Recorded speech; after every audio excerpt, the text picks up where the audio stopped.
70년대에 태어난 사람들은 그 보통 때 일상생활에서 그냥 일상적인 언어로 쓰는 그 표현으로 독수리 오형제가 있습니다. 무슨 소리인지 잘 모르는 분들은 그 이전에 존재하셨거나 그 이후에 존재하셨거나, 그 70년대에 일본에서 엄청난 시청률을 기록하면서 방송되었던 그 애니메이션 만화 영화입니다. 이게 일본에서는 70년대 초에 나왔지만 한국에서는 그로부터 거의 한 10년 늦게 방송이 되면서 거의 90년대 후반까지 방송이 됐던 만화 영화입니다. 그 지구를 침공하는 그 외계의 그 침입자, 침공자들을 대항해서 지구를 지키기 위해서 그 어린 소년들이 나서서 지구를 구하는 내용이 그 스토리입니다. 그래서 지금도 그 5명이 모였다 그러면 그냥 쉽게 독수리 오형제네 이렇게 얘기합니다. 또 그 독수리 오형제가 함께 모여서 지구를 구해야 된다라는 확실한 목표가 있었습니다. 이론의 여지가 없는 확실한 목표가 있었고, 그리고 그 목표를 거의 불가능해 보이는, 그러나 정말 기를 쓰고 하다가 보면 이룰 수도 있는 그 목표를 향해서 온갖 힘과 능력과 또 에너지를 다 쏟아붓는 그런 내용이기 때문에, 또 어떤 목적이 뚜렷하고 그리고 열심히 하는 사람들 똘똘똘똘 뭉쳐서 팀워크를 이루면서 한 걸음 한 걸음 그 승리를 위해서 걸음을 옮기는 사람들을 볼 때, 특별히 5명이 있으면 독수리 오형제라고 쉽게 부릅니다. 4명밖에 안 되면 억지로 1명 넣어서 독수리 오형제라고 부르기도 합니다. 오늘 본문에 독수리 오형제가 나옵니다. 아주 뚜렷한 승리의 목표를 정해놓고 그 승리의 목표를 향해서 열심히 중단하지 않고 전진하는 독수리 오형제가 나옵니다. 11절에 나옵니다. 11절에 우리가 인생에서 흔히 이야기하는 성공이라는 것을 다루면서, 그 성공하기 위해서 사람들이 스스로를 준비시켜서 이렇게 하면 성공할 거다라고 스스로를 준비시켜가는 5종류의 사람이 있습니다. 그게 경주자이고 용사이고 지혜자이고 명철자이고 지식인입니다. 11절에 보시면 내가 다시 해 아래에서 보니, 해 아래서라는 게 이 세상에서 세상 원리가 그렇다는 겁니다. 빠른 경주자라고 선척하는 것이 아니며, 용사들이라고 전쟁에 승리하는 것이 아니며, 지혜자들이라고 음식물을 얻는 것도 아니며, 명철자들이라고 재물을 얻는 것도 아니며, 지식인들이라고 은총을 입는 것도 아니니, 이는 시기와 기회는 그들에게 모두에게 임함이니라. 이게 나름대로 우리가 생각하는 성공의 표현들이 등장합니다. 선착, 1등하는 거죠. 남들보다 앞서는 거죠. 전쟁의 승리가 나옵니다. 음식물을 얻는다. 남들이 얻지 못하는 것을 내가 더 빨리 더 많이, 아무도 얻지 못하는 것을 나만 얻는 것을 말합니다. 재물을 얻는다. 부함을 얻는 거죠. 큰 부자가 되는 거죠. 은총을 입는다. 이게 은총을 입는다는 것은 한마디로 기가 막히게 운이 좋다는 겁니다. 그러니까 대박이 터졌다 이런 겁니다. 이게 다 우리가 생각하는 성공의 다른 모습들입니다. 이 성공을 이루기 위해서 열심히 성공을 추구하면서 인생을 사는 사람들의 형태가 5이 등장합니다. 독수리 오형제입니다. 경주자는 킹 제임스 버전 같이 원문에 충실하다고 인정되는 그런 영어 성경에 보면 경주자는 swift라고 합니다.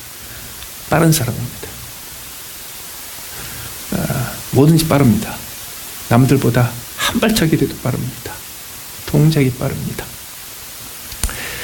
용사들입니다.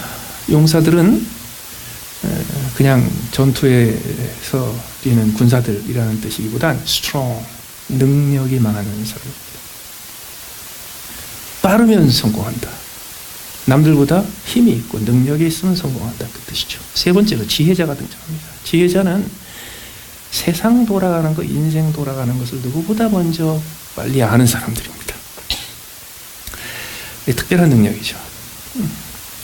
이렇게 세상 돌아가는 걸 알고 인생 돌아가는 걸 알고 세상의 이치와 인생의 이치를 남들이 보지 못하는 것을 보고 남들이 깨닫지 못하는 것을 깨달으면 그러면 성공할 수 있다는 거죠. 네 번째로 명철자라고 나오죠. 이것은 주로 understanding이라고 번역이 되는데요. 이 명철자는 지혜자에 비해서 조금 다릅니다. 이건 뭐냐면 이해가 빠릅니다. 다시 말해서 머리가 좋습니다. 이 두뇌의 중앙 처리 장치가 굉장히 빠릅니다. 그래서 뭐든지 보면 남들보다 먼저 깨닫고 들으면 남들보다 먼저 이해하고, 그래서 머리 회전이 빠른 사람입니다. 그래서 머리가 좋은 사람이 성공한다는 것을 믿는 거죠. 마지막으로 지식인이 나옵니다. 그 킹제임스 버전에서는 이 지식, knowledge라고 번역을 하지 않고 skill이라고 번역했습니다. 왜냐하면 이것은 우리 머릿속에 어떤 정보를 기억하려고 해도 한번 보고 딱 기억하는 거예요. 머리 좋은 사람이에요.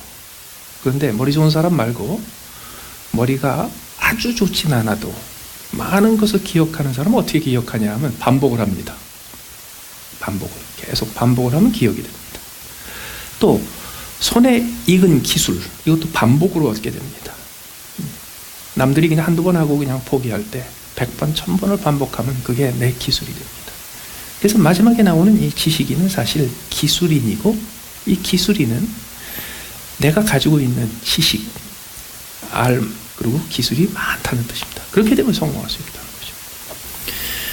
자, 그런데 오늘 성경의 본문은 이 5종류의 사람들이 각각 자기의 분야에서 최고가 된다고 해도 그게 성공을 보장해 주지 못한다가 결론입니다. 다시 보세요. 빠른 경주자라고 선착하는 것이 아니다. 남들보다 빠른 사람이 되려고 열심히 속도를 늘리잖아요. 그래봤자 소용없어요. 항상 나보다 조금 빠른 사람이 있어요. 그래서 원래 경주에서 승리하는 가장 확실한 방법은 나보다 더 빠른 사람이 그날 아침에 몸살 감기 걸리는 겁니다. 오다가 길이 막히든지. 안 그러면 항상 나보다 빠른 사람이 있습니다. 용사들, 강한 사람이 있습니다. 강한 사람이 전쟁에 승리하는 거 아니에요. 강한 사람이 전쟁에 항상 싸움에서 승자가 되는 거 아니에요. 아무리 강한 군대가 있고 아무리 강한 지휘자가 있고 아무리 강한 무장을 갖추고 있어도 전쟁 바로 전날 먹은 짬밥이 군대가 한 끼 먹은 게 식중독 걸려가지고 전쟁 벌어지는 그날 아침부터 군대 전체가 설사를 하기 시작하는데 하필이면 그때 특공대 300명이 딱 들어오면 망하는 겁니다. 지혜자, 세상 돌아가는 거, 사람들 인생 돌아가는 걸 누구보다 많이 알아도 그게 성공을 부장하지 못합니다. 왜냐하면 진짜 지혜자는 사람들이 볼 때 어리석게 보입니다. 일반 사람들이 볼 때 와, 저 사람은 참 지혜가 많다고. 진짜 지혜자가 아닙니다. 이미 수준이 비슷하다는 뜻입니다. 그래서 진짜 탁월한 지혜자는 남들보다 훨씬 멀리 앞을 보기 때문에 주변에 있는 사람들이 어리석다고 합니다. 그래서 어리석은 사람으로 끝납니다. 그 다음에 네 번째로 명철자. 명철자, 머리가 좋은 거죠. 머리가 아무리 좋아봤자 그게 성공을 보장해주지 못합니다. 그래서 인류 역사에서 가장 똑똑한 사람, 가장 머리 좋은 사람이 우리가 알고 있는 성공한 위인들에 속하지 않습니다. 종종 가장 IQ 좋은 사람들이 가장 불행하게 사는 경우도 많습니다. 끝으로 지식인이 나옵니다. 남들보다 더 많이 알고 남들보다 더 많이 체험하고 남들이 얻지 못한 경험을 통해서 남들이 가지지 못한 지식과 기술을 축적했다고 해서 성공할 수 있느냐? 보장이 안 된다는 거예요. 그렇기 때문에 성경에서 우리에게 가장 먼저 도전하는 건 이겁니다. 성공지상주의를 포기하라는 겁니다. 성공지상주의라는 게 뭐예요? 성공하기 위해서 우리가 도달해야 될 정상 높이 꼭대기가 하나 있는데 그걸 위해서 오늘 매일 한 걸음이라도 더 전진하고 한 걸음이라도 더 높이 올라가서 누구보다 먼저 그 정상에 도달하기 위해서 매일매일 살아가는 거, 이게 성공지상주의입니다. 성경은 성공지상주의를 철저하게 배격합니다. 왜 그렇게 배격합니까? 이유가 있어요. 최고의 경주자가 되고 최고의 용사가 되고 최고의 지혜자가 최고의 명철자 최고의 지식인이 된다고 해서 성공이 보장되지 않기 때문입니다. 이는 시기와 기회는 그들 모두에게 임함이라. 그들 모두에게. 이게 무슨 얘기냐면 성공은 시기와 기회에 달려있다는 겁니다. 성공은 지혜와 능력과 빠름과 머리 좋은 것과 나의 기술에 달려있는 게 아니에요. 내가 남들보다 기회가 많고 내가 남들보다 지식이 많고 내가 남들보다 능력이 많다고 해서 성공을 내가 보장받을 수 있는 게 아니라는 겁니다. 오히려 성공은 시기와 기회에 달려있다는 거예요. 그래서 이 독수리 오형제에게 시기와 기회가 안 닥칠 수도 있습니다. 또 그들 모두에게 임하느니라라는 이 그들 모두가 뭐예요? 지혜자가 아닌 사람한테도, 빠른 사람이 아닌 사람한테도, 명철자가 아닌 사람한테도, 지식이 없고 기술이 없는 사람한테도 시기와 기회는 온다는 겁니다. 그래서 어떨 때는요, 전혀 머리 좋은 사람이 아닌데 성공을 해요. 어떤 사람은 전혀 기술도 없는데 아주 세계적인 부자가 돼요. 이게 성경의 근거예요. 그렇기 때문에 성공지상주의, 성공이라는 목표를 놓고 그 목표에 도달하기 위해서 매일매일 내가 그 성공에 기여할 수 있는 조금씩 한 걸음을 쌓아가는 인생 살지 말라는 겁니다. 더 나아가서 12절에 보세요. 분명히 사람은 자기의 시기도 알지 못하나니 물고기들이 재난의 그물에 걸리고 새들이 올무에 걸린 같이 인생들도 재앙의 날이 그들의 호련히 임하며 거기에 걸리느니라.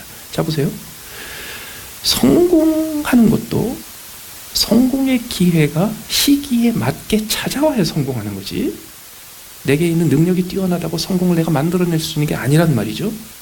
뒤집으면 아무리 뛰어난 경주자요, 아무리 뛰어난 용사요, 아무리 뛰어난 지혜자, 명철자, 지식이라 해도 재앙의 기회가 재난의 시기에 닥치는 것을 못 막는다는 겁니다. 다시 말해서 내가 아무리 지식이 있고 아무리 능력이 있어도 내게 닥치는 재난과 재앙을 내가 막을 수 있는, 내 스스로 막을 수 있는 길이 없다는 거예요.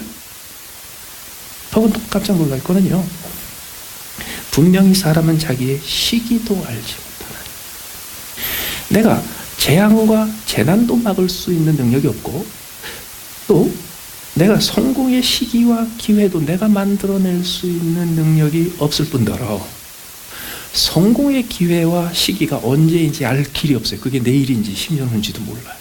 아니면 아예 안 올지도 몰라요. 모르는 거예요. 또 내게 닥치는 재난과 재앙이 그 기회와 그 시기가 언제 닥칠지도 우리는 전혀 모른다는 겁니다. 더 나아가서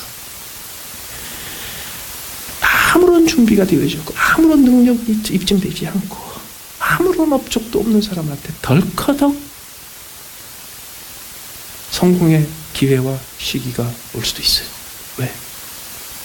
세상에서 가장 부러움을 사는 사람한테 어느 날 덜커덕 재앙의 기회와 시기가 닥쳐올 수 있는 것처럼. 그렇기 때문에 성공을 위해서 사는 거 아닙니다. 매일매일 성공을 위해서 하나하나 성취해가면서 사는, 그거 성경에서 말하는 성도의 삶이 아닙니다. 그것은 우리 인생에도 적용될 뿐만 아니라 우리 공동체에도 적용됩니다. 하나님은 우리에게 목표와 목적을 주십니다. 어떻게? 꿈과 비전으로. 그건 하나님께서 우리에게 약속해 주신 겁니다. 그래서 하나님이 우리에게 약속해 주시고 그리고 그 꿈과 비전에 따라서 하나님께서 그때그때 우리에게 맡기시는 일이 있어요.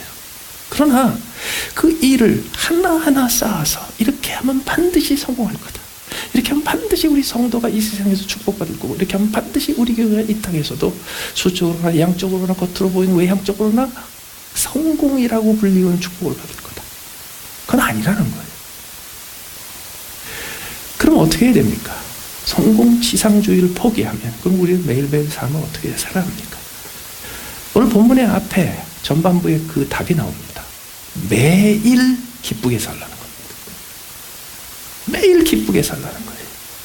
매일 성공을 위해서 한 걸음씩 전진하는 식으로 살지 말고, 그거는 관두고, 그리고는 매일매일 기쁘게 사는 것.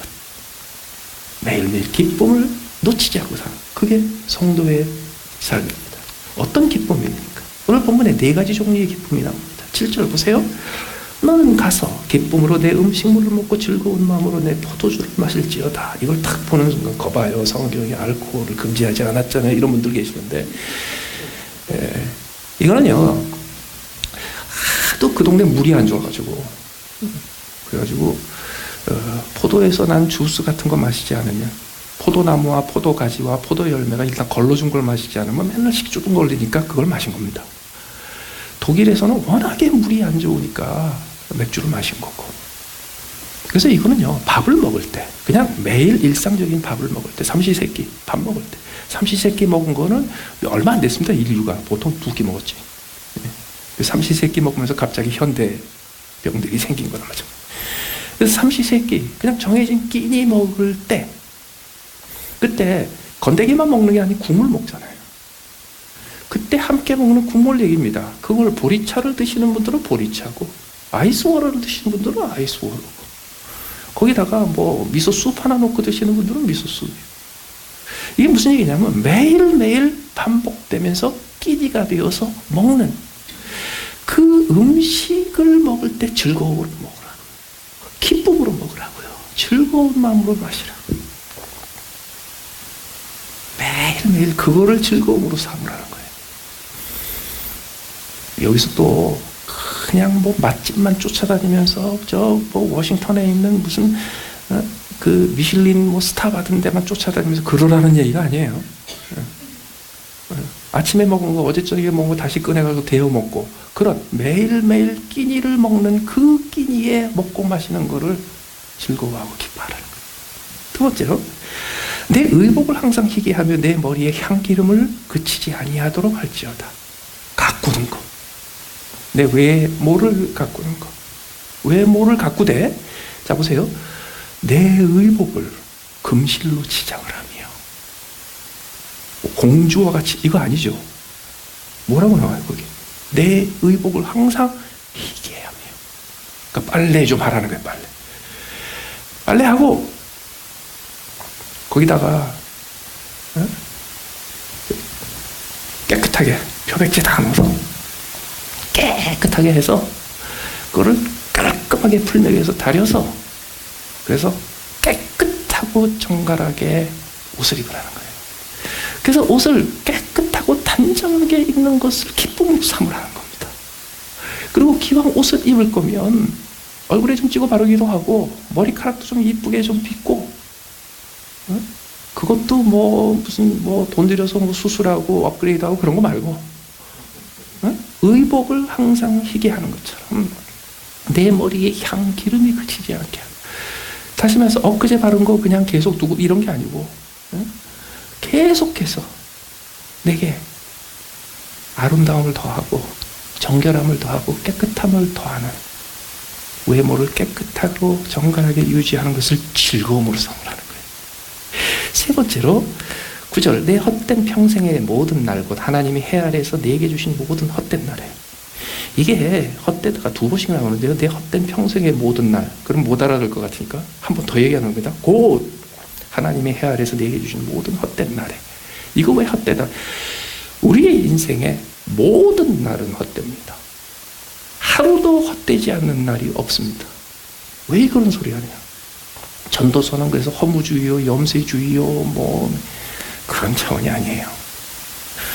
만약에 내가 보내는 오늘 하루가 내가 목표로 하는 승리에 도움이 되는 거라고 믿고 있는 사람들한테는 그 메시지밖에 없어요. 관도 그게 아니야. 헛된 거예요. 오늘 네가 보내는 이 하루가 너에게 승리를 안겨주고 성공을 안겨주는데 꼭 필요한 것이었다는 그 착각하지 말라는 거예요. 그렇게 기대하면 다 헛된 거예요. 그러면 그 헛된 날을 의미 있게 보내려면 어떻게 해야 합니까? 내가 사랑하는 아내와 함께 즐겁게 살지어다. 세 번째 즐거워하는 건 뭐냐면 하나님이 내게 주신 내가 사랑하는 사람, 나를 사랑하는 사람, 그게 이 우주에 딱 한 사람밖에 없어도 그 한 사람 즐거워하라는 거예요. 여러분, 사랑하는 아내, 뭐 여러 가지 의미가 있겠지만 오늘 본문에서 사랑하는 아내라는 그 대상은 어떤 대상이냐면 그냥 보면 아무런 이유 없이 즐거운 사람입니다. 그냥 보면 아무런 이유 없이 기분이 좋은 사람입니다. 밖에 나가서 온갖 재난과 재앙의 시기와 기회가 다 겹쳐가지고 오늘 하루 동안 크고 작은 재난과 재앙이 한 20-30개가 닥쳤는데요. 그래가지고 팍 불이 죽어서 들어오는데 탁 들어와서 얼굴 보면요, 왜 그런지 모르겠는데 그냥 갑자기 그 순간에 기분이 좋아지는 사람입니다. 원래 그래서 결혼한 겁니다. 그렇잖아요. 처음부터. 그게 여기서 나오는 그 사랑하는 아내의 의미예요. 뒤집어서 얘기할게요. 그러면 내가 사랑하는 아내가 되어주고 내가 사랑하는 남편이 되어주려면 어떻게 합니까? 간단합니다. 아무런 이유 없이 나만 보면 사람 기분 좋게 만들어 보면 됩니다. 그래서 남편 들어오는 날을 시간을 계속 기다려가지고 들어오자마자 숙제 주는 와이프들 있죠. 그러면 안 되는 거예요. 다시 말해서 우리의 인생에 하나님이 아담에게 왜 하와를 지어주셨어요? 혼자 있는 게 보기 안 좋으니까. 둘이 있는 게 보기 좋으니까. 둘이 있으면 왜 좋아요? 그냥 좋으니까. 다시 말해서 하나님이 우리 인생에 혼자 있지 않도록, 그리고 내 주변에서 벌어지는 온갖 즐겁지 않을 만한 이유들이 충분한데도요, 그거하고 아무런 상관없이 항상 우리에게 기쁨과 즐거움을 조건 없이 제공할 수 있는 근원이 되기 위해서 우리에게 어떤 사람 하나를 붙여주셨단 말이죠.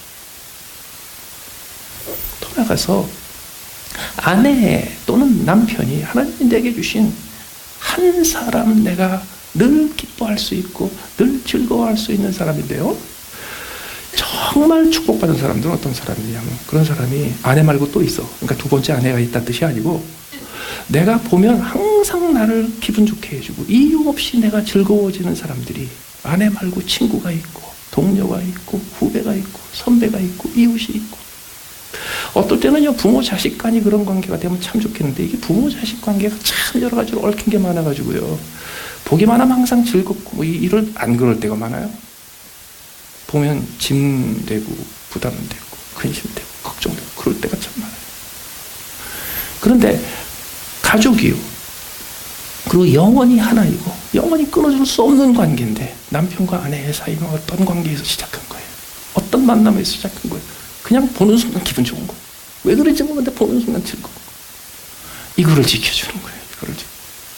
네 번째로, 내 손이 일을 얻는 대로 힘을 다하여 할지어다 내가 장차 들어갈 수월에는 일도 없고 계획도 없고 지식도 없고 지혜도 없습니다. 네 번째는 뭐냐면 손으로 하는 일을 즐거워하라는 거예요. 내가 지금 하고 있는 손으로 하는 수고를 즐거워하라는 거예요. 거기서 즐거움을 찾고 거기서 즐거울 이유를 찾고 거기서 즐거운 과정들을 발견하고 거기서 즐거운 시간들, 순간들을 만들고, 그래서 내가 하는 그 수고를 즐거워하라는 겁니다. 그러면 어떻게 그게 가능하냔 말이죠. 오늘 본문에서 찾을 수 있는, 우리가 매일매일 하루하루의 우리의 인생을 승리를 위한 또 단계, 또 하나의 전진으로 보지 않고, 만약에 그렇게 보면 헛된 겁니다. 모든 날들이 헛된 겁니다. 그런데 그 매일매일이 성경이 말씀하시는 대로 우리가 즐거워할 날이 되고 기뻐할 날이 되게 하는 비결들이 오늘 본문에 등장합니다. 첫 번째, 그 이유를 알아야 합니다. 우리가 그렇게 즐거워하고 기뻐해야 될 이유, 그 네 가지를 우리가 매일매일 즐기고 기뻐해야 될 이유가 하나 있어요. 9절, 7절 다시 가보세요. 너는 가서 기쁨으로 내 음식물을 먹고 즐거운 마음으로 내 포도주를 마실지어다. 이는 이유죠. 이유가 뭐예요? 하나님이 내가 하는 일들을 벌써 기쁘게 받으셨습니다. 잘 들어보세요. 얼마나 엄청난 선언입니까? 하나님이 내가 하는 일들을 벌써 기쁘게 받으셨느니라. 여러분, 이게 예수 그리스도의 십자가의 구속의 은혜로 구원받은 그 구원의 본질인 거 아세요? 우리는 구원받기 전에 하나님의 자녀가 되기 전에 우리가 하는 일들은 하나도 빠짐없이 하나님 역정 돕는 일이었습니다. 우리는 예수 믿기 전에 하나님 앞에 전혀 기쁨이 되지 못하는 존재였습니다. 그러다가 하나님이 우리를 구원하셨어요. 어떻게? 자기의 아들 독생자를 십자가에 죽게 내어주시고. 왜 그 아들이 우리를 위해서 죽으셔야 돼요? 이유가 있어요. 우리가 하나님 앞에 기쁨이 되지 못하게 만드는 우리의 행실과 말과 우리의 삶의 모든 부패와 죄악과 더러운 것들이 우리를 하나님 앞에 기쁨이 되지 못하게 만든단 말이죠. 그런데 하나님이 우리를 기뻐하시고 우리의 하는 모든 일을 기뻐하시기 위해서 하나님이 하셔야 될 일이 있었어요. 우리가 책임져야 될 모든 것, 우리가 감당해야 될 모든 것, 그 모든 것들을 하나님이 대신 갚아주셨어요.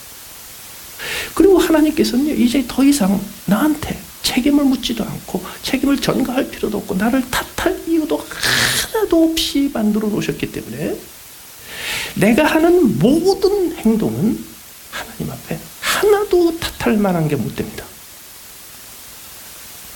그래서 하나님은요, 내가 하는 모든 일들을 이미 기쁘게 받으셨습니다. 벌써 기쁘게 받으셨습니다. 그 얘기는 벌써라는 말과는 뭐냐면 앞으로 10년 후에 내가 할 일도 하나님께서 벌써 오늘 기쁘게 받으셨습니다. 이게 하나님의 은혜예요. 이게 구원의 은혜예요. 이건 무슨 뜻이냐면요, 내가 대학에 입학식을 딱 했는데 입학식 끝나고 강의실에 딱 가보니까 벽에 내 졸업장이 붙어있어. 내 이름 딱 적혀있는 졸업장이 붙어있어요. 이미 입학식을 했는데 졸업장이 붙어있어요. 근데 그 졸업장은 4년만 기다리면 가져가면 돼. 내가 하나님의 자녀가 되는 그 순간 하나님은 나에게 졸업장을 주셨어요. 하나님 나라 들어가게, 하나님 자녀가 되게 이미 졸업장 주셨어요. 학기가 시작해가지고 강의에 등록을 딱 했는데요, 지나가면서 슬쩍 보니까 교수님 최종 학점 내는 표에 이미 내 학점이 A라고 그 딱 적혀져 있어.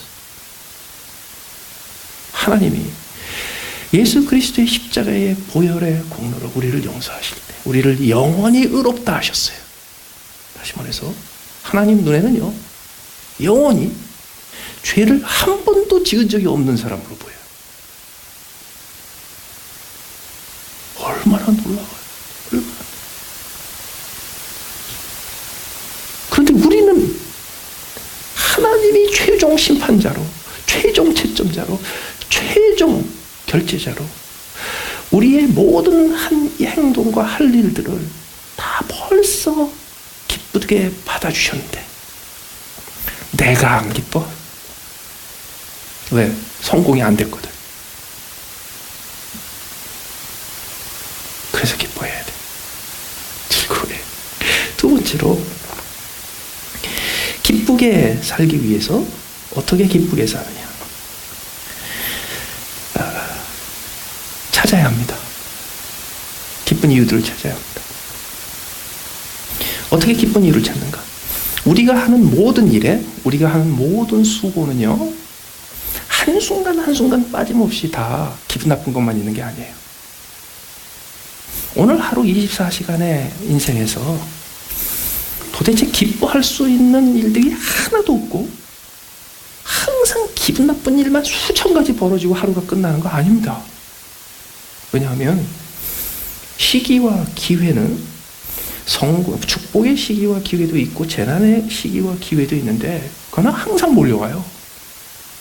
그런데 하나님이 내가 하는 모든 일을 벌써 기쁘게 받으셨구나라는 걸 칵 믿는 사람은요, 하루 종일 내가 기뻐할 수 없는 일들이 수천 가지가 벌어졌는데 딱 하나 기뻐할 수 있는 일이 벌어졌어도요, 그날은 I made my day. 그거 하나로 하루 끝난 거야. 그래서 오늘을 기억할 때 오늘은 딱 하나만 기억해. 오늘 있었던 그거 기분 좋은 거 하나. 근데 반대로 말이죠. 하나님이 내가 하는 모든 일을 벌써 기쁘게 받으셨습니다. 요 은혜의 신앙이 없이 늘 공로를 지어서 승리에 내가 몇 발자국 가까이 갔느냐, 성공에 몇 발자국 가까이 갔느냐만 재고 매일매일을 그렇게 사는 사람들은요, 하루에 벌어진 일들 중에 내가 기뻐하지 않을 일들이 너무너무 많아. 아니, 어쩌다가 하루에 종일 기뻐하는 날인데요. 기뻐하는 날인데. 그게 내 인생에서 하이라이트인데. 뭐 대학을 졸업을 했다든가, 직장에 취직을 했다든가, 무슨 뭐 애를 낳았다든가, 뭐 결혼을 했다든가, 그래서 내 인생에서 가장 화려한 기뻐해야 될 날인데, 그날 누가 조금 뭐 하나 기분 나쁘게 했다고요? 평생 그것만 기억해. 그날 걔가 나한테. 그래서 찾아야 돼요. 왜? 하나님이 내가 하는 모든 일들을 벌써 기쁘게 하셨어. 기쁘게 받으셨어. 그러니까 찾아보자. 뭐를 하나님이 기뻐하시는? 가지고요, 찾으세요. 매일매일 벌어지는 일상에서 내가 기뻐하고 즐거워하는 일을 한 가지라도 찾으시고요. 그 한 가지 때문에 오늘은 기쁜 날 결혼해주세요. 그리고 오늘 있었던 모든 일들은 요 한 가지의 기쁨을 위해서 벌어졌던 일이야 라고 생각하세요. 더 나아가서 그 기쁜 순간, 기쁜 작은 증거를 하나 찾았잖아요. 그러면 그것을 확장하고 확대하고 재생산하세요. 여기서 오늘 본문에 4가지 기쁨이 나왔다 그랬죠. 그런데 첫 번째 기쁨과 세 번째, 네 번째 기쁨, 예를 들어서 먹고 마시는 거, 그 다음에 아내를 즐거워하는 거, 그 다음에 수고하는 거, 이 모든 것을 기쁘게 하는 거는 그냥 기쁜 마음가짐을 말하는데, 두 번째, 의복을 항상 희게 하며 내 머리에 향기름을 그치지 아니하도록 할 것이다. 이 기쁨은요, 내가 하는 대로 기쁨이 따라옵니다. 내가 하는 대로. 예를 들어서 의복이 찌그러져 있고 냄새가 났고요. 그냥 두는 바람에 눅눅해져 가지고서 냄새가 나요. 근데 그거를 귀찮아서, 시간이 없어서 급해서 지금 성공을 향해서 달려가는 길에 너무너무 바빠가지고, 그래가지고 그거를 또 입었어. 그러면 좋을 일이 없잖아요. 그런데 이거를 밤에 들어와서 피곤한데도 불구하고 이거를 넣고 말리고 수고를 해. 졸아가면서 피곤한데도 그거를 수고를 해서 잘 다려놓고 하얗게 해놓고 딱 걸어놔. 그리고 아침에 씻고 닦고 뿌리고 빗고 다 그리고 난 다음에 그 빳빳한 향긋한 프레시너 냄새 나는 그 옷을 딱 입어요. 그 순간 얼마나 기분이 좋아. 근데 그거는요, 내가 그 기분 좋은 그 순간을 위해서 내가 어젯밤에 30분씩 1시간씩 뭘 했었어야 되는 거예요. 다시 말해서 그 한순간의 기쁨을 위해서 내가 하는 모든 수고는요, 그 기쁨을 위한 또 다른 기쁨이라고 여기면서 수고를 하라고요. 그렇게 했을 때 어떻게 돼요? 그 옷 입는 순간의 기쁨만이 기쁨이 아니고요, 기쁨이 확장되고 확대되고 그리고 재생산돼요. 저녁 때 빨래하고 데리고 펼쳐놓고 걸어놓으면서 그러면서 기뻐요. 내일 아침에 요거를 입을 거야. 그게 우리의 제2의 천성이 돼야 돼요.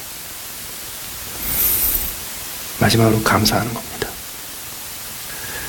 그렇게 조그마한 기쁨이 눈에 띄고 그 기쁨을 위해서 확대하고 재생산하면서 수고했던 모든 것들이 조금씩 내게 기쁨으로 다가오게 되면 그때마다 감사하는 거예요. 하나님, 내가 기뻐하고 즐거워할 것을 주셔서 감사합니다. 내가 기뻐하고 즐거워하는 것을 볼 수 있게 해주셔서 감사합니다. 내가 기쁘고 즐거운 것을 내가 확대할 수 있어서 감사합니다. 그래서 시간이 가면 갈수록, 하루하루가 가면 갈수록 한두 가지로 기뻤는데 이제는 10가지가 기쁘고 100가지가 기쁘고 그렇게 감사하는 거예요. 오늘 본문에 보시면요, 내 손이 이 일을 얻는 대로 힘을 다하여 할지니라. 제일 기쁜 게 뭐냐 한 말이죠. 일이 있다는 게 기쁜 거예요. 일을 얻는 대로 일이 있다는 거. 평생 내가 언제 이 고생 그만두고 좀 편히 쉬나, 그래서 쉬어보세요. 그래서 손에 일이 없어 보세요. 그 다음부터 매일매일이 재난과 재앙이지. 일이 있다는 게 얼마나 고마운데, 심지어는 오늘 본문에서 뭐라 그러냐, 내가 장차 들어갈 수월에는, 이게 죽은 다음이라는 뜻이에요. 네가 죽은 다음에는 일도 없고 계획도 없고 지식도 없고 지혜도 없습니다. 따라서 일하는 거를 즐거워하지 못하시고요, 내가 언제 이거를 벗어나나, 확실하게 벗어나는 길이 뭔지 아세요? 돌아가시는 거예요. 그런데 우리가 죽어서 하늘나라 가면요, 하늘나라에 일 있어요, 없어요? 없어요. 수고 있어요, 없어요? 없어요. 그래서 그때는 하고 싶어도 못해요. 근데 그때는 가서 또 바쁜 일이 많아요. 뭐 찬송하고 예배하고 하나님 높이고 영광 돌리고 뭐 하여튼. 그리고 저는 올라가면은요, 하여튼 구원받았던 모든 사람들을 한 번씩 만나서 너 어떻게 구원받았어? 이 얘기 듣느라고 영원히 갈 거예요. 왜냐면 그게 제일 익사이팅한 스토리거든요. 할 일이 너무너무 많아요. 즐거운 일은 너무 많아요. 근데 그때요, 어떤 생각이 드냐, 가만히 있어봐. 당신 간증 듣고 내 간증 하다 보니까 우리가 저쪽에 있을 때 하늘나라 오기 전에 참 수고 많았지, 참 일하느라고 고생 많았지. 그런데 있지, 다시 그걸 하라 그러면 안 하겠지만 그래도 지금 보면 그때 참 좋았어. 하늘나라 가서 일할 기회가 없다는 것 때문에 감사하라고요. 하늘나라 가서 수고할 이유가 없기 때문에 그나마 이곳에서 수고할 수 있는 기회가 있다는 게 얼마나 감사한 일인데요. 왜? 하늘나라 가면요, 그거 하고 싶어도 못해. 감사한 거예요. 이렇게 매일매일이 기쁨으로 결론이 나고, 그게 확대되고 재생산돼서 점점 전염이 되고 번져서, 사실 매일매일이 남들이 보기에는요, 저게 기쁠 일인가? 그런데 기뻐. 아니, 저게 웃을 일이야? 근데 혼자 지죽대고 웃어. 그렇게 하루에 벌어지는 모든 일이 기쁨이 되면 어떤 일이 벌어지는가? 그 다음부터는요, 다시 보세요. 시기와 기회가 있다 그랬죠. 축복도 기회가 있고 그 기회가 오는 시기가 있어요. 때가 있어요. 재앙도 기회가 있고, 아무 때나 재앙이 널려 있는 게 아니에요. 재앙도 opportunity, 그 기회가 있어요. 그리고 그 기회가 나에게 오는 때가 있어요. 그런데 매일매일 성공의 한 단계 한 단계를 걸어가기 위해서 사는 헛된 인생이 아니고, 매일매일이 교회에서 모일 때 봉사를 하건, 집에서 가족들이 같이 보내건, 직장 가서 일을 하건, 매일매일 즐거워해야 될 이유가 충분하게 살아가는 사람들은요, 어떤 일이 벌어질까? 재앙의 기회가 만들어져서 재앙의 시기가 되어 그 재앙이 내게 올 때 그게 재앙으로 안 보입니다. 남들은 와, 쟤네들 큰일 났다. 그런데요, 안 큰일 났어요. 재앙과 재난을 거칠 수 있고 이겨낼 수 있고 지나갈 수 있고 무시할 수 있고, 재앙과 재난의 효력을 완전히 제로로 만들 수 있는 인생의 방식이 만들어져요. 더 나아가서 축복의 기회가 만들어져서 축복의 기회가 내게 오잖아요. 그럴 때 이건 내게 축복이다라는 걸 깨끗하게 알아요. 종종 경주자들, 용사들, 지혜자들, 명철자들, 지식인들, 세계에서 제일 손꼽히게 똑똑하고 손꼽히게 머리 좋고 탑 1%의 IQ를 가지고 있고 배경 좋고 뭐 어쩌고 다 가지고 있는 사람들이 왜 어처구니 없이 인생 망가지는 줄 아세요? 이게 축복의 기회인지 재앙의 기회인지를 구별을 못해. 그래서 재앙의 기회 때는요, 재앙을 무시해버리고 거기에 영향받지 않고 그냥 지나가고 견뎌내고 이겨내고 모른 척하고 이래야 되는데요, 재앙의 기회를 축복의 기회인 줄 알고 그걸 덜커덕 붙잡아요. 금방 하는 거예요. 축복의 기회가 축복의 시기에 따라왔는데, 이게 축복의 기회라는 걸 몰라요. 이게 재앙인 줄 알아요. 이게 하나님이 축복하시는 건데 하나님이 나 벌하려고 보내주시는 건 줄 알아요. 그래서 그거를 모른 척하고 뿌리치고 지나가고 거부하고 그러면요, 축복을 발로 차는 거예요. 매일매일 그 네 가지의 기쁨을 유지하는 사람. 그 기쁨을 찾기 위해서 조그마한 기쁨을 찾는데 전문가가 되고요. 그 조그마한 기쁨을 확대하고 확장하고 그것을 재생산해서 다른 무의미해 보이는 것까지도 다 기쁨으로 만들 수 있는 사람은요. 축복의 기회가 축복의 시기에 찾아왔을 때 정확하게 그것을 내 것으로 만들 줄 압니다. 그렇기 때문에 늘 반복되는 일상에 반복되는 일 가운데서 스트레스 받지 마시고요. 즐거움의 이유를 찾으시고 재밌을 이유를 찾으시고요. 그리고 그거를 기대하시고 그것 때문에 마음이 들뜨고 재밌다 즐겁다 이거를 스스로 확대 재생산하는 거예요. 교회 목회를 하다 보면요 1년 사이클들 중에 굉장히 신경 쓰이는 일이 하나 있습니다. 그게 뭐냐면 데일라이트 세이빙스 타임이 시작할 때하고 끝날 때 잊어버리지 말고 교회에서 광고하는 거. 다음 주일날 29일이 지나고 그 다음 주일이 11월 첫 번째 주일이 돼서 11월 5일이 되면 11월 5일이 데일라이트 세이빙스가 끝나는 날입니다. 근데 요거를 보통 몇 번 그거를 광고를 제대로 안 해가지고 재앙과 재난이 닥친 적이 있기 때문에 그래서 이제 여름이 이게 봄이 지날 때쯤 되고 이제 여름이 지날 때쯤 되면 이제 늘 머릿속에 그게 살짝 스트레스로 남습니다. 가만히 있어봐. 데일라이트 세이빙스 언제지? 이거 광고해야 되는데 우리 부목사님 이제 잊어버리면 어떡하지? 이런 게 항상 남은 거예요. 요새가 그래요, 좀. 그래서 주말이 되면 한 번씩 확인해봐요. 아, 11월 5일이지. 그런데 그 가운데서도요, 재밌는 게 얼마나 많은지 아세요? 여러분, 데일라이트 세이빙스 가을에 오게 되면 11월 5일 주일날 새벽 2시에, 새벽이 이제 밤이지 하여튼, 2am에 시계가 딱 2시가 되면 1시로 바꿔놓으셔야 돼요. 영어로 그걸 이해하기 쉽더라고요. 그래서 fall back, spring forward. 그래서 가을이 되면 2시를 1시로 바꿔놓으셔야 돼요. 안 즐거우세요? 나는 얼마나 지금 생각해도 즐거운데. 그날 1시간 더 자는데. 네?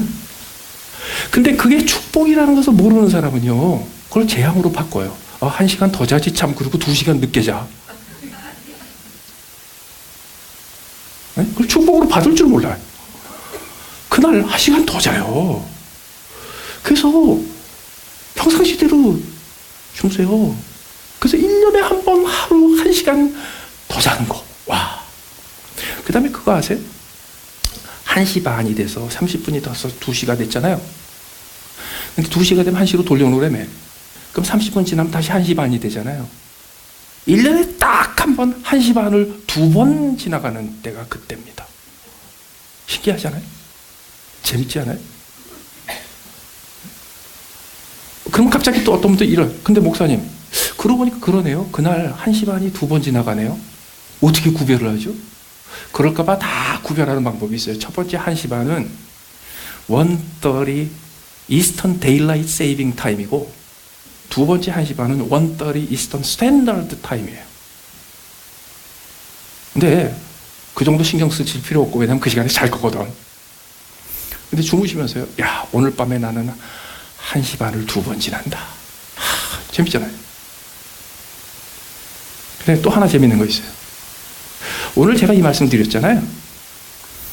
그런데 이번 돌아오는 토요일이 되면 2주 후가라는 건 잊어버리시고, 장 목사님이 데일라이트 세이빙스 끝나는 거 얘기하셨어요. 이것만 기억하시는 분들이 반드시 계십니다.